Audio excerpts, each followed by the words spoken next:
All right, welcome to the channel, everybody. I am Aesop Grimm, and this is the intro video for a new Chronicle in not just Skyrim, but the wabbajack mod list Septimus 3.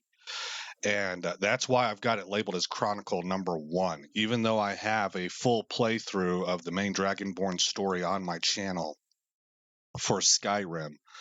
And that was done, actually, that one I could probably title the Skyrim Total Enhancement Project version. Um, but there's enough changes with these giant mod lists that it warrants its own kind of separate category. So this is Skyrim Septimus 3 Chronicle number 1. And the main purpose of these intro videos are to do a content briefing. I realize that there's people out there now, there's more people working from home and they may have kids running around in the room. There are people who have past experiences where they have some trigger points for trauma and stuff. There are people who are born just squeamish to blood, for example. So I always give these content briefings so that my audience isn't caught unawares. They know what's coming at them. So we'll start out with the ESRB rating for Skyrim.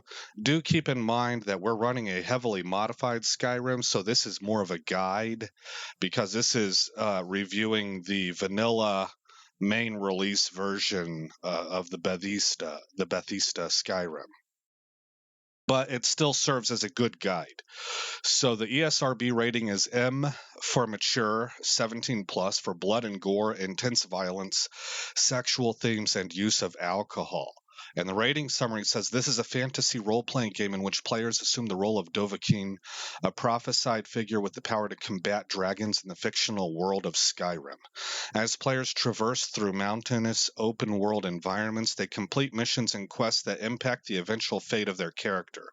Players use swords, bows and arrows, axes, and magic attacks, such as fireballs and ice shards, to kill various enemies like wolves, dragons, human bandits, and soldiers. As players engage in melee-style combat, some sequences are highlighted by slow-motion effects, particularly for decapitations. Large blood splatter effects also occur during combat, and some environments are stained with bloody or body parts, like heads impaled on spikes. Some sequences allow players to injure and or kill non-adversary characters, including prisoners chained to a wall. I don't remember prisoners chained to a wall, but I do remember that if you join the Dark Brotherhood, which is an assassin's guild, there's a entry test, an initiation rite that you have to do. That's kind of grisly. They scream in pain amid splashes of blood or fire. So again, I don't really remember that, but I've seen stuff like it. So I think you have to play certain kinds of characters to run into these sorts of dark parts of the world. And I don't have much experience with that. So as the game progresses, the dialogue and on-screen text contain references to sexual material. Now, they give a list of phrases here that are graphic enough that I'm not going to repeat them on this channel. If you look up Skyrim ESRB, you can read these phrases. They're in the bottom third of the rating summary. And I also want to note that I don't remember seeing these in Skyrim personally, but they are giving the warning here that you can get some references to sexual material and stuff like that in this game. So I guess be aware. But again, it might be one of those things where you have to play a certain kind of dark, like a smuggler type character or something, where you're dealing with the seedier side of Skyrim, and I just maybe don't have a whole lot of experience with that. The rating summary finishes up saying alcohol such as wine, mead, and ale can be purchased and consumed by players' character throughout the game. In one sequence, players can engage in a drinking contest with another character, which eventually results in slurred speech. Okay, I have another site I go to. It's really become my go-to site. I just like its layout and how it's organized. and it is called commonsensemedia.org. And it rates this game 4 out of 5 stars and says it's good for ages 15 plus. 15 plus. Violent fantasy RPG that makes players think about their actions.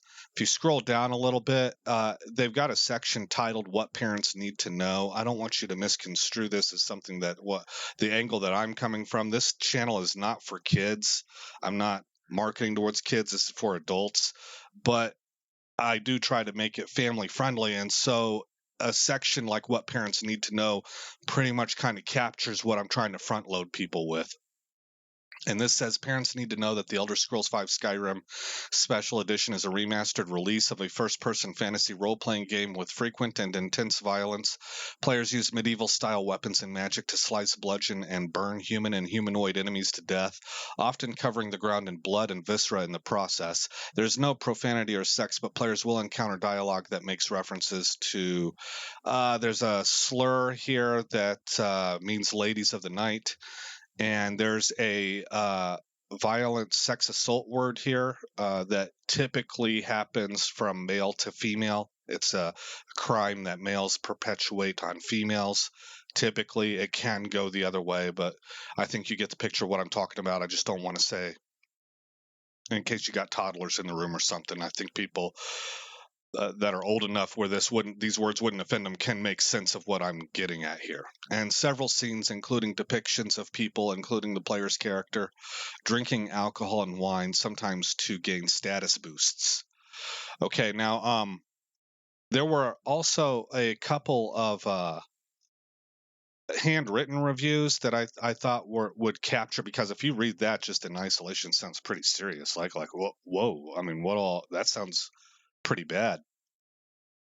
One of them is just actually humorous. I just want to share it with you because I thought it was hilarious. It might actually be a troll account. I'm not sure, but it was funny. But the first one is written by somebody. This is literally the first review on this page that I'm looking at. It's by somebody named Christian Mom R. They categorize themselves as an adult, and they rated this game as 5 stars and good for ages 12 plus. In their summary, they say, "Well, I play some games with my son before I let him go off and play it alone. This is one of the first games he got that I kind of enjoyed. Other parents may sometimes do what I do and look at the back and say no, but ESRB sometimes gets strict.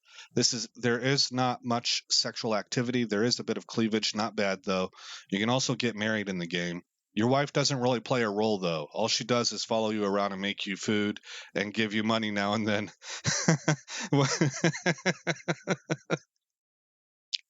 Which is true about the video game. But I mean, that sentence sounded funny. It made me laugh. That that was funny. Also, the game is violent, which is about the only reason it is M. The alcoholism in beer can be compared to a different game like Sims. They only use it in certain areas like bars and taverns, not people walking around selling beer to random kids. Let's get back to the violence. The worst thing I have seen is stabbing a dragon in the neck. Surprisingly, it's the same amount of blood as assassinating someone in Halo, and then they put in parentheses, Halo is a good game that has an extreme lack of blood, in parentheses. In my opinion, a 12-year-old and above would be okay for the game. If you allow them to play games like Sims, and she puts in parentheses, Sims probably have more sexual content than this game, in parentheses, Gears of War, and she says a really bloody game, or Dead Space, your kid should be mature enough to handle the game. Thanks for reading. So not just for kids, but even for adults who are careful about what they feed into their brain, so to speak, or maybe they've had some life challenges that have happened where they now need to be careful about trigger points or what have you. I think that's a pretty good summary that adds context to the official summaries. Now, the funny one is by Juan Ibanez. It was put in 11 months ago. Juan Ibanez classifies themselves as an adult, rates this game 4 out of 5 stars, and says it's good for ages 7 plus. And they title their summary, "Showing Pickpocket is Bad to My Toddler." I think my toddler is smart. She is 4. I showed her pickpocket is bad in Skyrim, and there are consequences. Now she's pickpocketing at school. Make sure you tell your kids not to pickpocket for fun. Exclamation point, exclamation point. So I thought that was pretty humorous.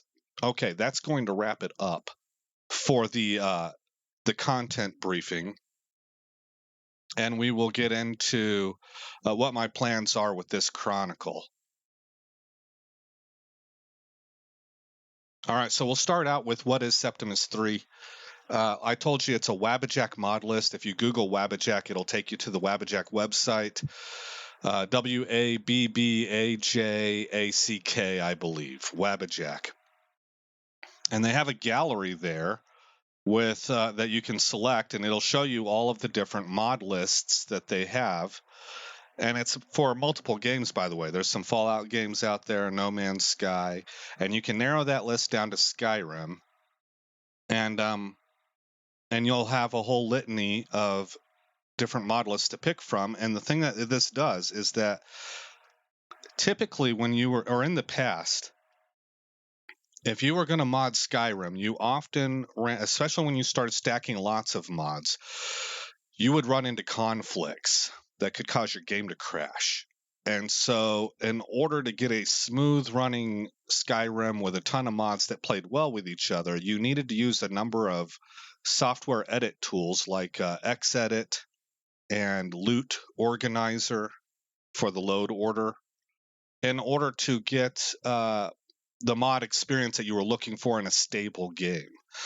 Wabbajack gives you a software, I guess, executable that will walk you through how to download the mods that you're going to need, and then it auto installs it for you and does all the patches and the edits that you would need to get rid of those conflicts.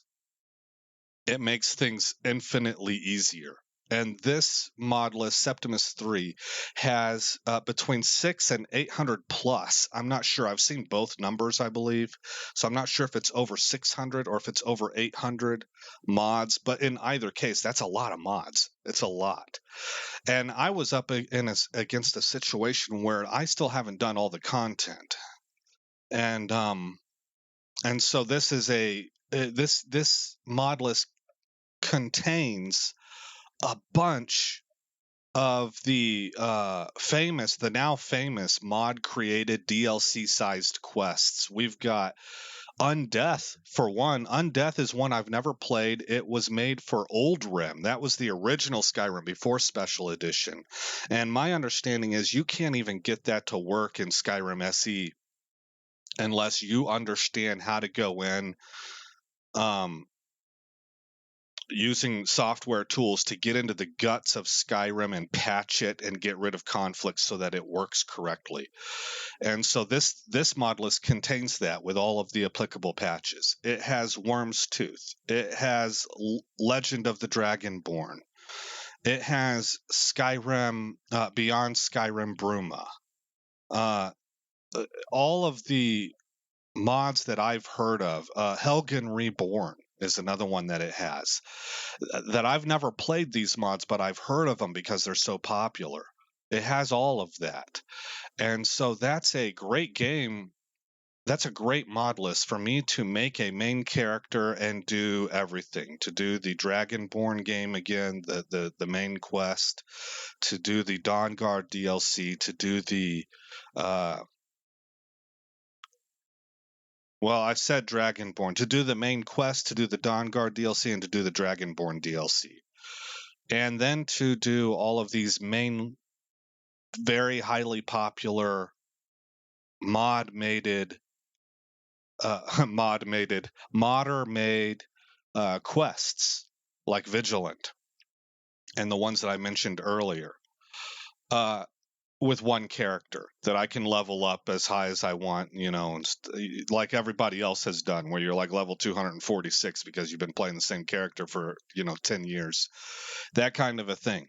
And this just turned out to be, it looks like a really good mod list to do that with because it has all of those primary quests that I was looking for. It's got and then it's got a survival stuff, some lightweight survival stuff. It's got perk overhauls, it's got magic overhauls, it's got a religion overhaul, it's got combat overhauls. Most of this is done through what's called Simon Rim. That's A lot of these mods are made by a guy named Simon Magus. I don't know if it's Magus or Magus, Magus, and he has made a bunch of mods, a whole litany of them. And his style is described as, I guess, I hope I'm doing it justice. He makes significant quality overhances that don't ditch they don't depart from the feel of vanilla Skyrim, so they feel like they fit in the world, but they're lightweight. They're not script heavy, which makes them very stable and easy to run for your machine. And you don't get bugs or corrupted save files or things like that. So it's got all of that stuff in it, and it's gorgeous. It's a very pretty looking game. It has Rudy ENB embedded into it. I believe it's got actually several options for ENB. I went with Rudy because I think it looks good. Weather mods, you have seasons, true storms, and then with all of that, the real selling point on Septimus 3, what it's kind of grown popular for, I think, is that you have all of that packaged into a mod list that is uh, shockingly performance friendly. You don't have to have the greatest machine in the world to run this and have it look real good. And for me, I have a pretty good machine, but I don't have a beast of a machine. And I am recording on the same machine that I'm playing on, which is a significant workload. And then I'm adding an ENB on top of that. And so it can stress my machine. So if I can get something that's performance friendly and just stays rock steady at 60 FPS looking this good, then that's a win for me. And so, after describing what Septimus 3 is and giving you that kind of a briefing, and mind you, I haven't played it a whole lot, so this is kind of a first impression. But with that kind of first impression, I think that this mod list is criminally underrepresented on YouTube. So I'm looking forward to providing a full actual Let's Play. I call it a Chronicle. For this mod list that'll showcase it. There are videos out there that showcase Septimus 3. They're like review videos. There are maybe a couple videos that will do 30 minutes to an hour of gameplay to show you what it looks like.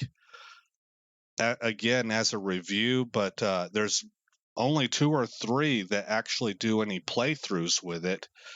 And I'm not sure I found any that were 1440p, which is what mine will be at. So hopefully we'll fill a gap there. This channel will fill a gap for Septimus 3 because I think it deserves some more exposure. Okay, let's move on to the overall objective of this chronicle. You can see I've titled it "Prepping for Dawnguard." Prepping for Dawnguard. One of the mods that Septimus 3 has, and I think it's called "Timing is Everything," establishes that we will not even be recruited. Now it's all adjustable, but we will not be recruited by Dawnguard until we're level 20. And I'm just going to keep it at the default, level 20. And we also won't see vampire attacks until level 20. Now that, I'm actually thinking of dialing down to level 17 so that we can start to get vampire attacks towards the end of this chronicle. And that will provide the natural impetus for when Dawnguard comes calling, we might raise our hand for that because we've experienced some of these vamp attacks. Okay, so in this chronicle, this is just going to be about that journey from level 1 to level 20, and that's why it's called Prepping for Dawnguard. And then we'll do a chronicle number 2 that will be about Dawnguard itself. So on that note, what kind of character are we going to be playing?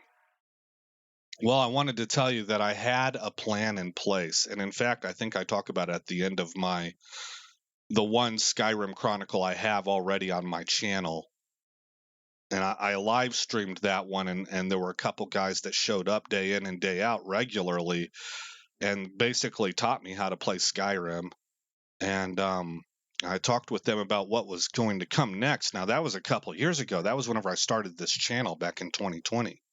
So I took a long time to get back to Skyrim, and part of it is because installing Skyrim and getting it running was typically a real pain in the neck for me, and that's why Wabbajack is such a godsend for me.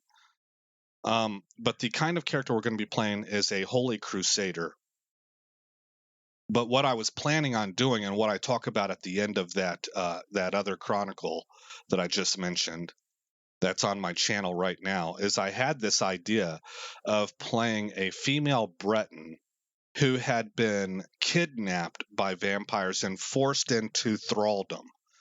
A lot of times, as I understand it, within lore, a vampire thrall is a human who wants to be a vampire, or at least wants to be in their service so that they can kind of be what you call an orbital, where they may not be in the palace itself, they may not be a part of the king's court, but they're affiliated with it, and they're so starstruck and enamored with this way of life that they're willing to take that.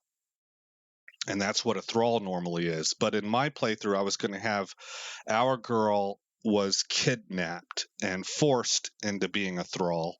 And because she's Breton, she has a natural affinity for magic. So while she wasn't able to pick up some of the blood magic that only a vampire can do, she was able to pick up some of the illusion magic that vampires use. And then she was able to escape.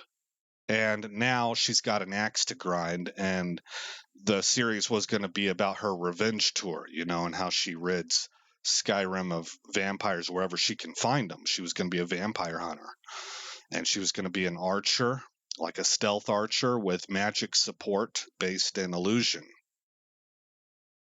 And that sounds like a pretty good backstory to me. And there's probably some of you being like, hey, yeah, that sounds good. Why don't you run with that? I want to see that. Well, the reason is because as I was doing my research, I was running into issues that were flaring up that were kind of making it more appropriate to go another direction.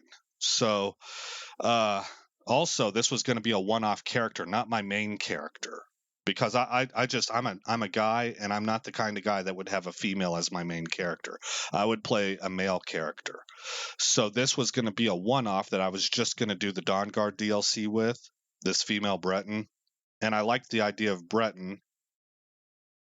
Well, at that time, I just kind of picked Breton because of their magic resistance trait. But now there's even more incentive because Elder Scrolls 6 is heavily rumored to take place in High Rock, which is where Bretons are from. But again, I wasn't going to have this be a main character, so, what was I going to do with this? So as I started researching, I found that Imperials are the race of all the races in Skyrim. They're the ones that would probably most align with the Vigilant group. They are almost religiously, they have like almost a religious zeal against vampires. And I think it's against undead in general. Where the Vigilant are more focused against the Daedra, Imperials are focused against the undead, is what I was picking up from the lore that I was reading about. Well, so that's kind of almost perfect for a Dawnguard playthrough, right? But I had a problem. And the problem was Serana. Now, I haven't played Dawnguard, so I don't know this for sure, and I don't know all the details in it. But even I've seen enough stuff on YouTube and in mods and things to know that Serana is kind of a singular experience for a companion within the Skyrim universe, and it's supposed to be one of the most rewarding and immersive experiences out there from the reactions I saw from everybody. And it appears to me that, well, I don't know about that. So actually, let me take a step back. It looks like it's just one of the most rewarding companion experiences you can get, but I also know, because it's just all over the place out there, that she's a vampire. So how do you square that with an Imperial who's extremely anti-vampire? Well, it turns out that Imperials they're not exclusively dogmatic on this, even though they ordinarily consider vampires to be and the undead. So I assume, like, probably monsters are included in this. I'm assuming Imperials are not very pro werewolf, for example. And so they have this vision, it seems to me, that ghouls, ghosts, things from the ethereal realm, skeletons, anything in Bleak Falls Barrow that rises up from the dead, necromancers, werewolves, vampires, these things are all evil and a blight that have a real threat of extinguishing humanity. And the Imperial mindset is kill it with fire. All of that needs to die. So they have like this almost moral, they see it as a moral imperative, that they cleanse the world of these enemies of humanity. You know, what you might call humanity. Would elves be considered humanity? I think so. So you guys get the picture, though, right? But they don't hold to that all the time. They think that that's the case almost all of the time, but there are exceptions, and that's backed up with Oblivion, where I think it's the town of Skingrad has a vampire as its mayor. There are very few and far between, but there are exceptions where Imperials consider some vampires to be noble in their character, and I think that might be backed up in Skyrim. Also, it seems like the guy in Falkreath might be a vampire. I can't really remember now, but that gives us that little exception that's built in already with Imperials that would explain away our guy working and trusting Serana. So there went Breton, right? As I was reading the lore with Imperial, I was like, well, okay, looks like we're playing Imperial. This is just too perfect. And then as I dug into Septimus 3 and its combat system, which is called Adamant, and greater difficulty there with its combat system, it seemed like, well, you know what? That wasn't it. No, it was as I was reading about Dawnguard itself. It became, I believe there's light armor for Dawnguard, but everything that I read about says go with the heavy armor. Go, and then there's a certain play style that you do. You lead off with crossbow shots, crossbolt or arrow, and then you get in close because some of your sun spells, the most powerful ones, seem to be area of effect, and they kind of they're very, they don't have a lot of distance, and one of them actually revolves around the character. It's like a circle of light that moves with the character, and it revolves with the character as the central point of the radius. And so that sounded very much like you want to get into close combat. And so the more I was looking at that, kind of to make a long story short, is that that started pulling me off of the stealth archer idea, as well as illusion, because it also doesn't make sense to me that vampires would be very prone to illusion. So I didn't feel like that was a great fit either. I was wanting to do the illusion school because of some prior experience with other characters I've made in the past. And it was just a really, really good school. But the more I was thinking about it, the more I was thinking this might not be very effective against vampires, though. So it pulled me off of the illusion school and into the restoration school. And it pulled me off of stealth archer and into more of the paladin class, the crusader, templar, paladin class. And that eventually got me back to sword and board. And then now here's where Adamant came in. Then I was looking at Adamant and how it works, and it actually makes shield look fun and maybe even needed. It looks interesting, because that was a bit of a roadblock for me, because my character in my other Skyrim series is an orc sword and board. I believe he used a mace.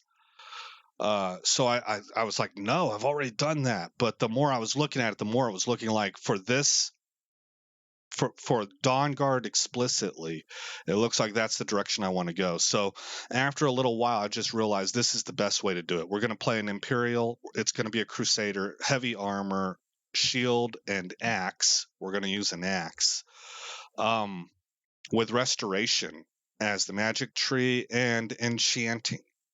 And so that brings me to the last part, which is the backstory of this character. Oh, wait, before I do that, because I cannot forget about this. I need to tell you the style of playthrough that you're going to get here. I'm not experienced at this game. For having owned it from release and having bought the DLC for the most part whenever it was available, there's a lot I haven't done in here. And that 2020 playthrough was the first time I'd ever beaten the main mission. So I've only done that once. So there's a lot that I have to learn. And then on top of that, we're throwing 800 plus mods in there that I need to learn. So the kind of playthrough that this is going to be for those of you who enjoy watching somebody learn as they go, for those who enjoy maybe seeing the reactions from people who they run into something new. And for those where those kinds of reactions maybe help them recall their early goings in Skyrim from years ago, because many of you have been playing this thing for 10 plus years, and that's a long time ago. So if you're looking for an expert playthrough where I know exactly where to go, I know what places to go to level up, I know how to level efficiently, I know the items to get. For example, some items that I know about are the Black Star of Azura is pretty much a staple item that people get a lot of times. And then there's a shield that has magic resistance on it that a lot of people get. I forget what it's called, but it's something I can Google pretty easily, and I know of it. But for those two items that I know, there's probably 25 to 50 that I don't know about. And the people who've played Skyrim and they're on their 400th playthrough, they're going to know that a lot better, and they're able to, as the benefit that brings is that they can craft a story together for you better because they know what's coming. So they can set things up in their narrative and do things on purpose because they know what they're walking into. I'm not going to know any of that. So there's going to be plenty of moments where you have to bear with me. Right. But the place that we'll wrap this up at then is I have a Barebones backstory for this character. This character just simply, they did a stint in the Imperial Army. So that's kind of where they learned how to do combat. It wasn't a career. And they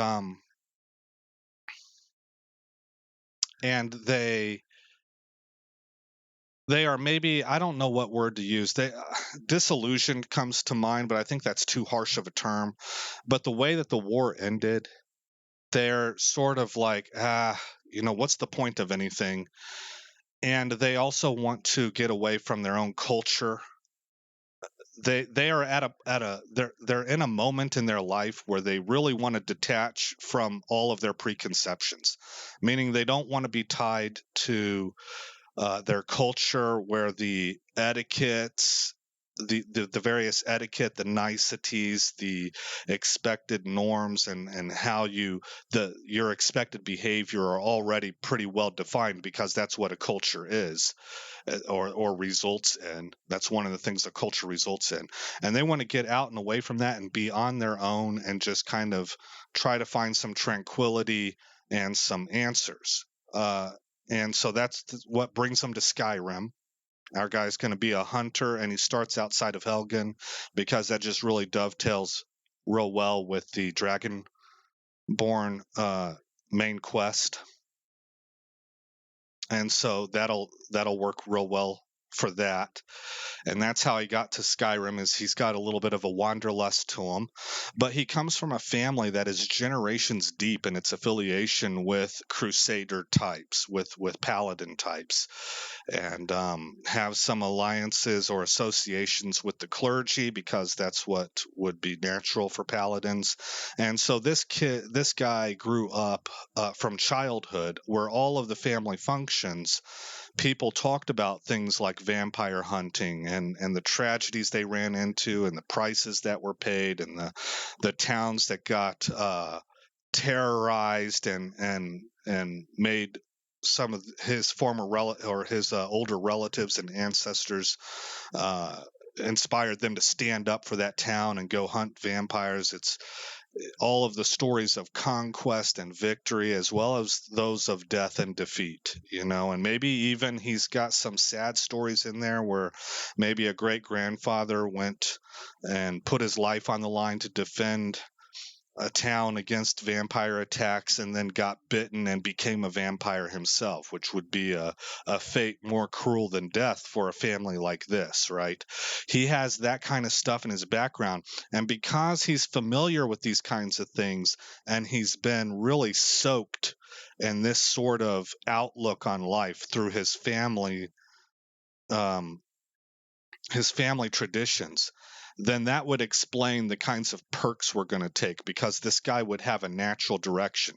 So for example, he would wind up picking enchanting over alchemy, for example, because it's wrapped up in his family. He's already familiar with it.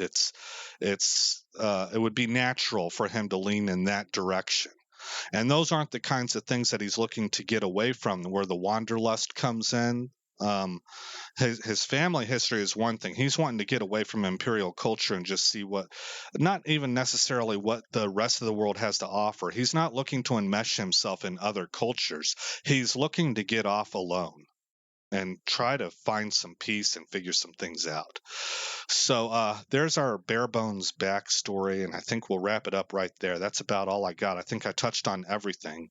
And we're approaching 40 minutes, so that's more of an explanation than I normally give. I'll go ahead and close it out then, and I'll say again, I'm Aesop Grimm. Thank you for coming by the channel. I hope you like what you saw, and even if you didn't, though, I hope all is well with you and yours, wherever you're at in the world, whatever your background is and your beliefs. Just from one human to another, I hope all is well.